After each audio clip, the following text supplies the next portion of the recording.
Bosan. Hari terus berlalu, tak terasa sudah 2 minggu Pasco dan Joy menikah dan menjadi sepasang suami istri yang sah.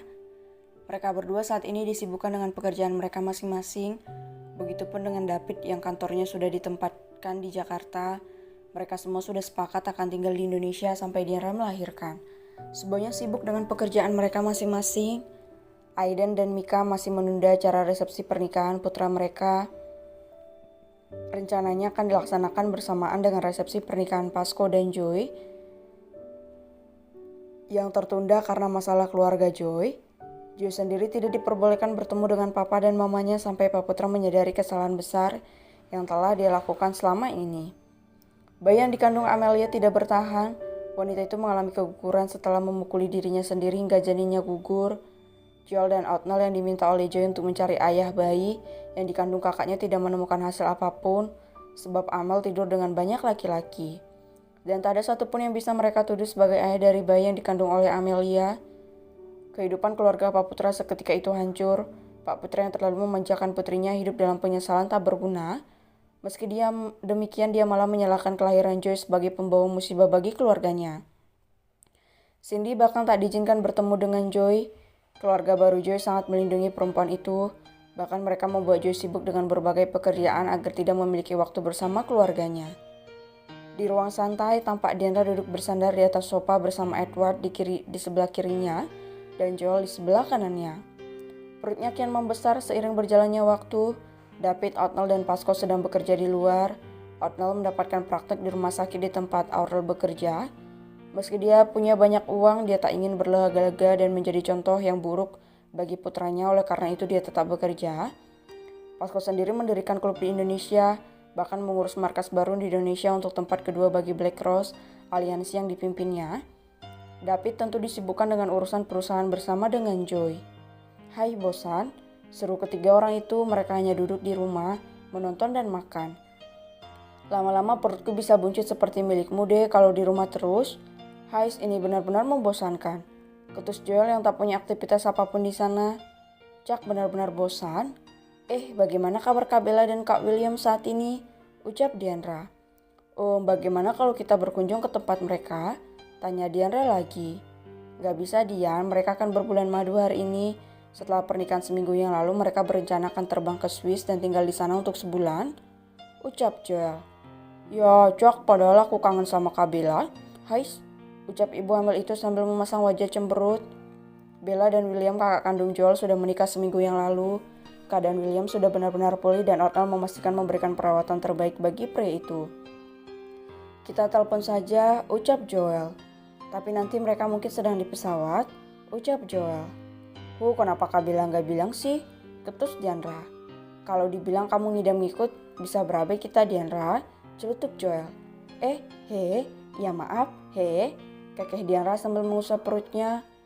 Cak, bosan juga kalau begini terus. Gimana kalau kita main ke perusahaan David? Usul Joel. Mendengar hal itu langsung semangat Diandra menggebu-gebu. Hanya mendengar nama suaminya saja sudah membuatnya semangat, apalagi kalau sampai melihat wajah suaminya. Let's go, seru Diandra dengan wajah ceria. Hei, kau ini bucinnya si David ya? Cak, begitu dengar namanya otak langsung full. Celutuk Joel seraya menatap Diandra. Ya iya dong, kekeh wanita itu sambil memainkan jari telunjuknya. Ya udah, siap-siap sana, kita ke perusahaan David. Pakai pakaian yang cantik, aku akan mendandani Edward, ucap Joel. Siap bos. Ucap Diandra dengan sangat girang. Joel membawa Edward menuju kamar bocah kecil itu. Saat melihat hubungan Diandra dengan David begitu manis, Joel berharap dia bisa mendapatkan seorang wanita seperti Diandra. Hai, suka sama cewek tapi ceweknya Cak udah punya pacar. Hais, kenapa juga aku baru dapat infonya, sial. Padahal ini memegang dadanya berdetak tak karuan. Batin Joel dengan wajah frustasi. Sebenarnya setelah menasehati Ara waktu di supermarket waktu itu, Joel langsung mencari tahu semua tentang Ara. Tahu-taunya gadis itu sudah punya kekasih. Saat tahu Ara punya kekasih, dia langsung mundur dan tidak mencari tahu lebih banyak lagi sebelum dia menjadi perusak hubungan orang. Pengen jadiin dia milikku, tapi dia kelewatan bucin sama pacarnya. Hai nasib, nasib. Kalau perasaan ini gak hilang juga, terpaksa jadi perebut pacar orang. Hehe, batin pria itu. Bisa-bisanya Joel menyukai seorang gadis yang sudah memiliki kekasih. Jatuh cinta pada pandangan pertama itu memiliki banyak cerita. Sementara itu Diandra tampak sedang memilih pakaian terbaik di dalam lemari pakaiannya. Semakin hari selera fashion wanita itu semakin beragam.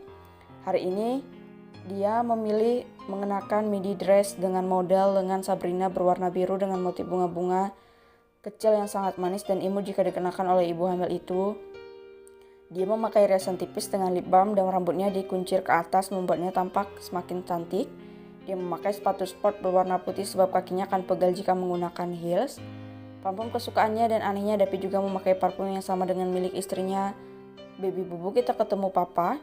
Penasaran deh gimana kantornya papa. Kita buat kejutan ya, ucap Diandra pada kandungannya. Setelah selesai merias dirinya, wanita hamil itu keluar dari kamar dengan membawa tas kecil itu di tangannya, berisi beberapa lembar uang tunai dan juga ponselnya. Kaki Diandra melangkah menuju dapur. Satu-satunya yang dia cari saat ini adalah cemilan untuk di perjalanan. Wanita itu ngacir ke dalam dapur dan mulai membuka lemari jajanan. Cari apa sayang? Ucap seseorang yang tak lain adalah Mika. Dia berbalik, dia menatap Mika yang juga menatapnya. Cantiknya menantu mama, ucap Mika yang malah terpana pada kecantikan Diandra. Makasih mami, ucap Diandra yang langsung menghampiri ibu mertuanya sambil memeluk lengan wanita itu. Cari apa nak? Tanya Mika. Cari cemilan? Keke Diandra sambil menggaruk tengkuknya. Cemilan? Kamu mau makan ini enggak? Tanya Mika sambil menunjuk bola-bola coklat yang dia masukkan ke dalam wadah. Mata Diandra langsung berbinar, dia mengangguk setuju. Mami tahu kamu pasti suka, ini cemilan kesukaan suami kamu, ucap Mika. Benarkah? Tapi Kak David gak pernah bilang, ucap Diandra. Masa iya dia gak bilang? David itu suka makan bola-bola coklat, dia paling suka makan masakan rumahan dibandingkan dengan masakan luar. Dan dia suka melukis, ucap Mika. Dia berpikir sejenak, dia tak pernah menanyakan hal semacam itu pada suaminya. Justru selama ini suaminya mengikuti semua keinginannya. Kak David gak suka apa Mi? Tanya Diandra. Dia gak suka bangun tengah malam, dia gak suka peluk tiba-tiba. Dulu kalau kami melakukan itu dia akan marah besar. Tapi dia banyak berubah setelah bertemu denganmu sayang, ucap Mika. Benarkah? Om, kamu yang buat David banyak berubah. Mami mau ngucapin banyak terima kasih buat kamu, ucap Mika sambil mengusap pucuk kepala menantunya.